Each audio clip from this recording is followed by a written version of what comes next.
Hey guys, welcome back to the channel. So good to see you all. Today we're going to be doing the Imaginarium Theater for my girlfriend's EU account. I am going to have slightly higher ping in the 80 to 100 range. Just as a heads up, we have been able to clear the Imaginarium Theater's 10 floor system the last 2 or 3 times with no problem at all. But this here is the hardest iteration yet for our specific account because of the fact that it's cryo, hydro, and it's geo, some of the elements that we are least invested in. So at the beginning, my kind of objective is to keep the main DPSs. I try to do the companion invites, and I try to keep all the strongest DPSs for later on, the last 5 floors. The first 5 floors, we just try to use whatever we have slop-wise, whoever the worst builds are. We slap them together, we find a way to use them, and then we just clear whatever we can with them. This way, we don't have to worry about having really crappy characters in endgame when the enemy's health pool is triple or quadruple what they are in the very first floor. So for instance, this team right here, we've got Ayaka, we've got Candace, we've got Charlotte, and we've got Kachina. All these characters are either the characters they provide you at the very beginning, or they're extremely underbuilt, and they're the best I was able to make in the time that I was allotted. So the first few floors, we get very lucky because they don't actually give you a time limit. However, they do, after a certain amount of time, enact what's called like this certain lightning strike above that gives you a level 1, 2, 3, and 4 that periodically over time takes health away from your team. And it does it whether you're shielded or not, meaning that you have to kill them before you end up losing all your health, just like the same effect that happens with those wolves, that once they hit you, your health drains for everyone on the team, whether they're on field or not, and they can actually die. It's the same concept here. The reason why I'm running this team is because I needed double cryo so I could have crit rate plus 15%, and I wanted to have a hydro applicator since I had so much cryo already, so I could freeze enemies at will, even though it was a light application because it's really just her skill, unless you use her ult and then normal attack with her, but I would be losing a lot of DPS in that situation. So it really was just to activate her ult and use her skill to keep the freeze on. Unless I was using an Ayaka ult, then I was gonna obviously ult with Candace, so that way I could imply the hydro infused weapon to them constantly, and I'm doing freeze on mechanics over and over and over and over and over. Kachina was just there because she's the weakest of the entire cast that I had at this point, and since they require you to bring 4 units into a floor to challenge, I had to choose somebody, and I didn't want to choose, Farina or Nouvelle or all the other characters who are actually decent, well invested, and obviously was going to be essential to clearing the other floors that have way more health. So we're about to beat this floor, but obviously we got super unlucky because the very last enemy that we had to kill decided that they wanted to go underground and go basically immune for the entire duration of Ayaka's burst, which is her strongest part of her kit, right? So that kind of sucks. But regardless, either way, the way the Imaginarium Theater works is once you complete a floor, they give you an option to choose 2 characters from the previous cast you chose at the very beginning.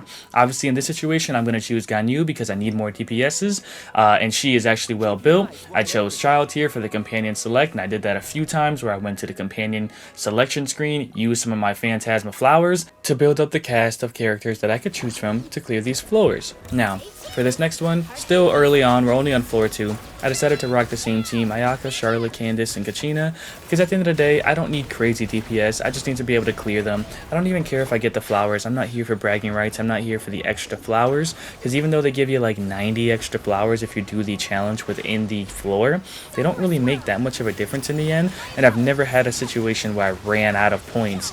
I've always been able to get pretty much everything I needed and wanted, and then it was all about execution at that point.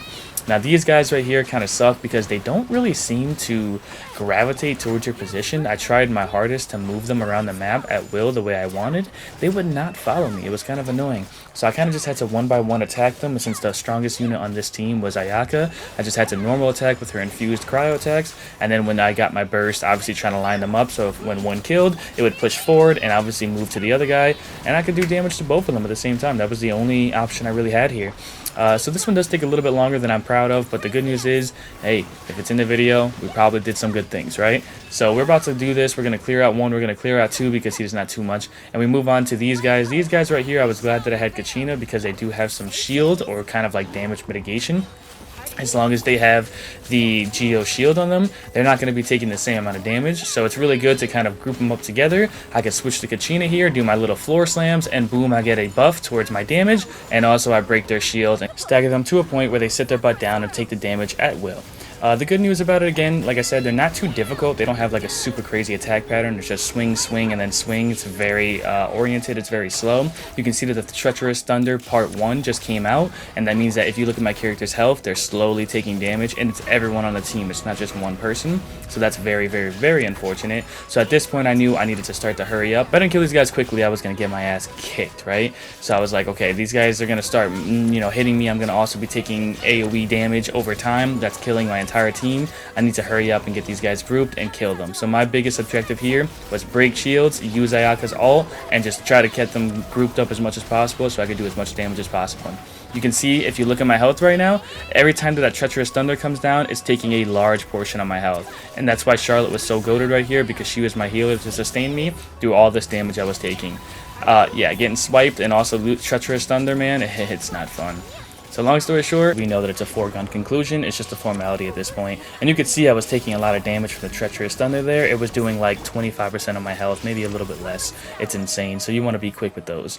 Now, between Wriothesley and Mona, on my girl's account specifically, Wriothesley is a better built character, so I chose him, and I'm glad that I did because I was going to need him. For the next floor here, we chose Yelan, obviously Wriothesley, Yelan, Ningguang, and Albedo. And the goal with this thing here is that we were going to be using Albedo and Ningguang most to shred the shield, sprinkle in a little bit of plunging attacks, because even though it's not geo specific, which is what's required to destroy the shield, it kind of like destroys the gravity around you and allows you to do plunging attacks because it lets you jump super high in the air. So I was able to sprinkle that in with the geo attacks, shred the shield, and then just go to town with Wriothesley and with Yelan. And these two, if they have a freezable enemy, is even better, but in this situation, because he doesn't get frozen, it's still really, really good because it's a lot of all-field damage for Yelan, and her Wriothesley is built very, very well. It makes the C0 Ayaka look kind of like, ass, if I'm being honest. So long story short, even when the shield comes up, I kind of knew we had a whole minute to go still. There was no chance that we weren't going to beat this, just throwing the skills, throwing the ults, throwing the heavy attacks, do the plunging attacks, and we were going to get that shield shredded in no time flat. And then at that point, it's right back to Yelan, and Wriothesley will say bye-bye to that shield, and we'll do some big PP damage, right? Oh, wow, Yelan was taking it to the face there, 3 in a row. Pop, pop, pop. That was crazy.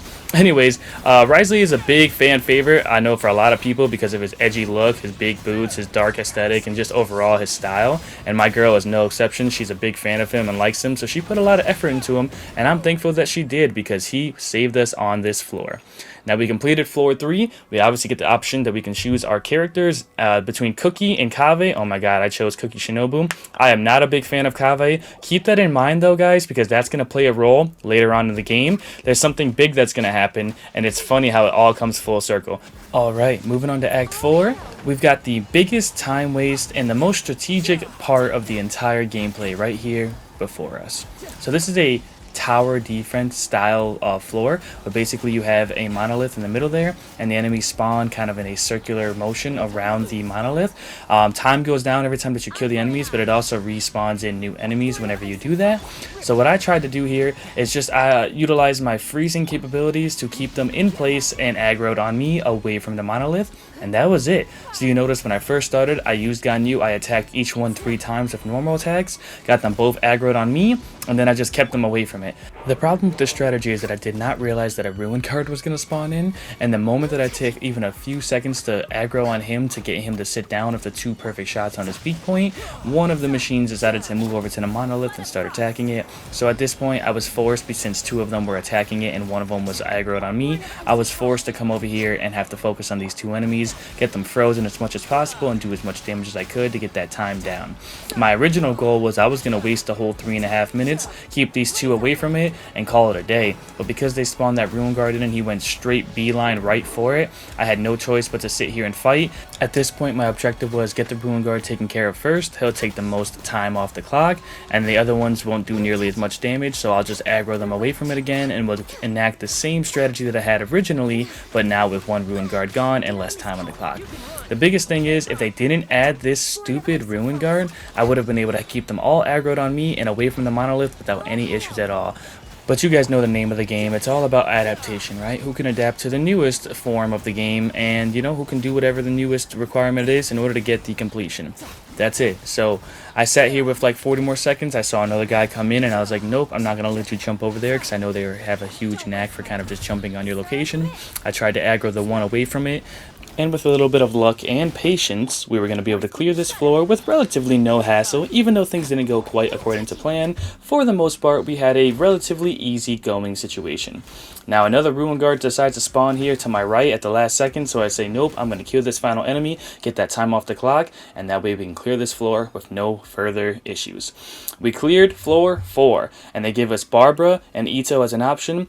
My girl, because she liked Geo, had put some investment into Ito. She was yelling at me like, you should choose Ito, you should choose Ito. But the problem is I wanted to have a healer. As I was building up my cast, I was realizing I don't really have that much healers. And especially if the Treacherous Thunder comes, or if there's a certain mechanic where I'm losing health, I really like to have healers to kind of save me that extra 5, 10, 15, 20 seconds worth of gameplay. Because especially with an account that is kind of on the borderline capability of passing and beating these floors, sometimes healing makes a difference if I had that extra few seconds to beat it or not. So we decided to run Ganyu, Cookie Shinobu, Eula, and Tartaglia. And again, the biggest thing, like I stated earlier, is trying to get your weaker DPSs and even your sub DPSs and or support characters that maybe don't have the highest investment gone in the first 5 floors, because once you get to floor 6 and beyond, that's when difficulty really ramps up.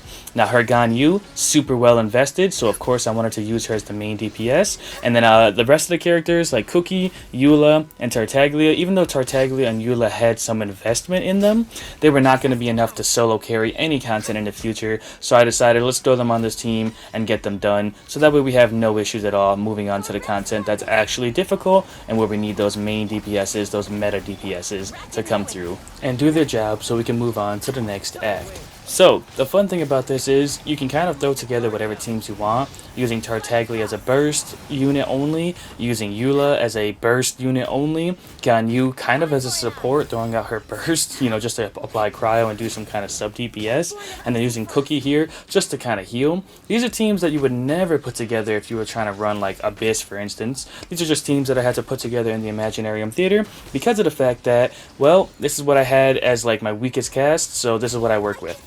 That's what I like and dislike about the Imaginarium Theater. They force you to use characters who, may not be the best if you put them with certain teams, but you're forced to make them work because that's the investment you have and those are the characters available based off the elements they give you.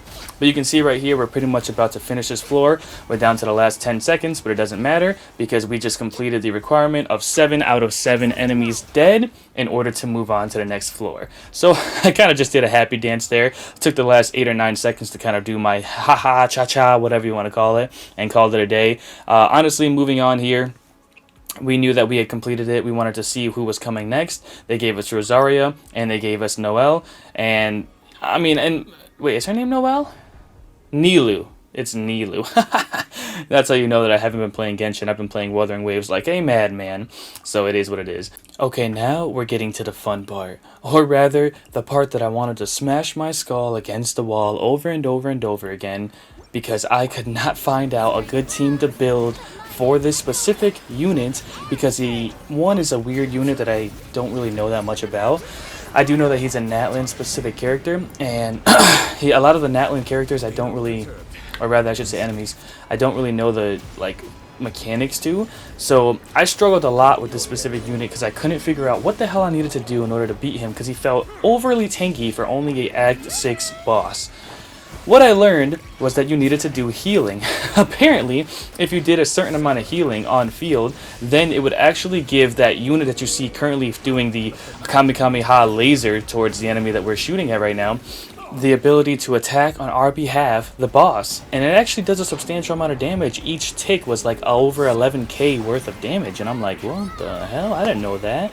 So that's kind of cool, but also kind of sucks because I needed to do healing, and it's like, I'm glad that I had my Diona built. I'm glad that I brought Barbara. I'm glad that I brought Cookie Shinobu for things like this, but any iteration that I tried that wasn't Nouvellette and Farina was not working. I had an Ito team that I was trying. I tried to throw Yolan in there, and none of these things were working. I tried Cookie Shinobu, I tried Barbara like I was saying, and nothing was working. So hats off to Nouvellette and Farina for saving us on that one.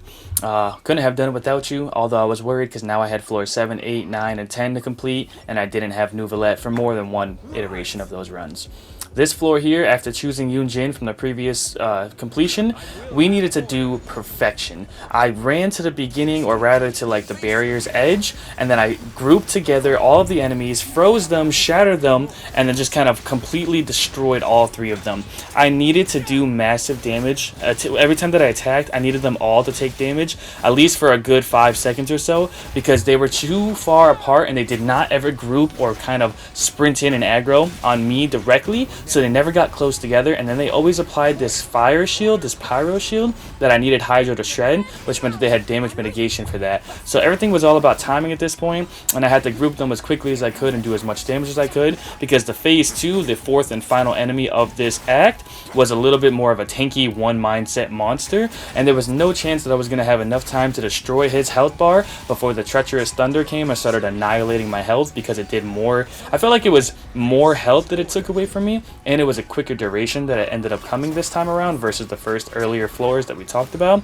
And so I was like, damn, I need to kind of have enough time, because once I get down to that final, like, you know, that timer runs out over there in the bottom left corner, or top left corner, I guess, and I was down to a point where I wasn't doing too much damage. I was basically in a situation where the survival pressure 1 debuff was going to start going crazy on my health and put me in a situation where I basically had no chance, because just like the wolves that we talked about way at the beginning of this video, they annihilate your health, they do it to all 4 of your characters, and there's nothing you can do because it increases in duration to a point where it starts massively taking chunks out of your health in intervals of every couple seconds. So I was praying to the Lord, like, please die, please die, please die, oh my god, because I was losing health pretty quickly at this point, and I was afraid that I wasn't going to be able to pass it. Now remember, you're seeing the first clears of these. I promise you, I did not do these on the first try. It took me many tries and many hours. Once again, Kave's ugly face rears, and I just said, nope, I'd rather take Kaya over Kave. It's so freaking funny how it keeps happening this way. Regardless, Act 8 was such an annoying you-know-what. I was trying my hardest not to throw Farina and Jalonen on this team because I wanted to run Nouvellette, Farina, Jalonen, and a third random character for the final Act 10. And I wasn't able to complete this with just Ito, Albedo, and a couple other Geo characters. It was impossible. I did not do enough damage. So unfortunately, after many tries and like half an hour of trying this over and over and over again, I finally found the perfect team in Arutaki Ito, Albedo, Farina, and Jalonen. I ran these 4, and even though it's not the prettiest team, although it's not the best team, it was doing some pretty nice damage, because previously I was hitting somewhere in the 30 to 40 range, and now all of a sudden I was hitting about 50k whenever I was doing Ito's charge attack. A much bigger increase thanks to Farina and Jalonen, so I was thankful, but I knew that I was going to have to pull off some crazy stuff for floor 9, because that meant that I was going to be saving Nouvellette for floor 10, and there's no way I was going to use my very last DPS on floor 9 and then go to floor 10 and not be able to complete it. That's not the goal, that's not what we're here for. So biggest thing right now was using Geo characters to make sure I shred down his shield once he's staggered, and now he's damage amplifiable, because I can obviously do more damage when he's in his weakened state. That's when I would target my burst to go off and go crazy with the 50k, 50k, 50k, 90k, 100k attacks that I was doing with Ito. Honestly, he's not bad, he's not horribly built, but this specific boss only allows for specific windows. You can see he has super damage mitigation once he has his shield up. So you have to, like, pretty much prioritize when you're doing this specific boss, get the Geo shield down almost completely, and then that's when you have your max damage pop out, because otherwise you're gonna have one hell of a time trying to fight this boss through his shield. But of course, like always, we find a way. We weaken him, we get him into a staggered state, we go crazy with all buffs enacted, 50k, 59k, 50k, 49k, 90k, and then last but not least, yes, get the little cow, the dancing cow is out and about. We finally clear Act 8, and now it's Nilo and it's Kave. The only 2 characters left out of the entire cast that I can pick from, and of course I choose Nilo again. The funny thing is, my girlfriend actually talked me into pulling Kave, and I was thankful that I did, because I didn't have a DPS to deal with this floor and I didn't know what I was going to do. Oh my god, Kave came and saved the day. So all you Kave freaking simps out there, all you Kave mains, rejoice, because this is your moment. What I needed to do was I needed to go towards the barrier edge again, have the pyro mages teleport to me. The problem is if I ran straight to the wall, they would teleport and then they would pop up in place, and if I didn't look at them, they wouldn't teleport to me. They would just stay dormant until I actually turned the camera towards them. So I had to run away from them with the camera on them, wait for them to do the teleport animation, and then I'd have my camera facing them while my character is facing the barrier edge. They would teleport in front of me, then I could do my rotation of trying to use as many Hydro characters as I could in order to break their shields, and then using Kave to enact blooms, because he is a C6 Kave apparently, which is like super rare from my understanding, and he would just go crazy with like 20 to 40k blooms. It was absolutely insane. I couldn't believe it. So although I'm not a very well versed Kave main, nor do I like Kave for that matter at all, I have no feelings towards this character. I think he's super overrated for like character development, for character style, for the element. Overall, I just don't think that this guy is it. But I'm not gonna lie, man, he saved me here. I did not think I was gonna be able to complete this without him. So here we are, 23 seconds left. We have to kill 8 Abyss Mages within that time frame. We're down to our last 20 seconds. We're 6 out of 8. I'm not so sure at this point if I'm going to be able to do it, but I tried so many different times. This floor was the hardest floor for me, and definitely was the most frustrating floor. Even though strategically it wasn't the hardest, it was definitely the most frustrating because I had a 4-star DPS and all Hydra supports, and we still popped off and was able to get it done. Listen, I don't know how I did it, and I thank my girl for this because she's the one who talked me into it, and it worked out, but man, it was looking real bad at this point. Or rather, I should say at floor or act 8, it was looking bad. At that point, it was looking all she wrote because I still had Nuvolette and I still had Xilonen, and I knew that I was going to need Xilonen or Zhongli because the pillars from this final boss that he enacts, he throws up in the air, you have to be able to have some kind of way to get on top of them. And I knew that with Venti being able to use his enhanced skill where you just hold it and then he can create that wind current, and using Xilonen being able to skate up the wall, it was all she wrote. It was just a formality at this point. So here we are, we're going crazy with it. I'm using Nuvolette, of course. He's C0. I think he has a signature, so he's R1. We got Venti here with the Viridescent Veneer set, just so he can swirl Hydro and give us that damage amplification. Then we got Xilonen here, obviously because when she does her skill, normal attack 2 or 3 times, she gives all elements in the team a buff. And then Mona, because when you use her ult, she gives a buff to the next attack. Also, I have her built with the Thrilling Tales at R5, so she also gives an attack buff, which is not as big a deal for Nuvolette because he scales off HP, but just in case someone else was to be attacking, there's a little bit extra damage amplification, so it is what it is. Yep, he's in his weakened state now, and you can see 74, 70, oh my god, 90, 80, he has half health gone already. We are popping off. At this point, I was thinking he's going to be done before he stands up again, but of course, he wants to make things interesting and give us another roundabout of his damage mitigation, his super armor damage mitigation, whatever you want to call it, he's got it. So of course I know, oh crap, I got to go through a whole new rotation again. Okay, whatever.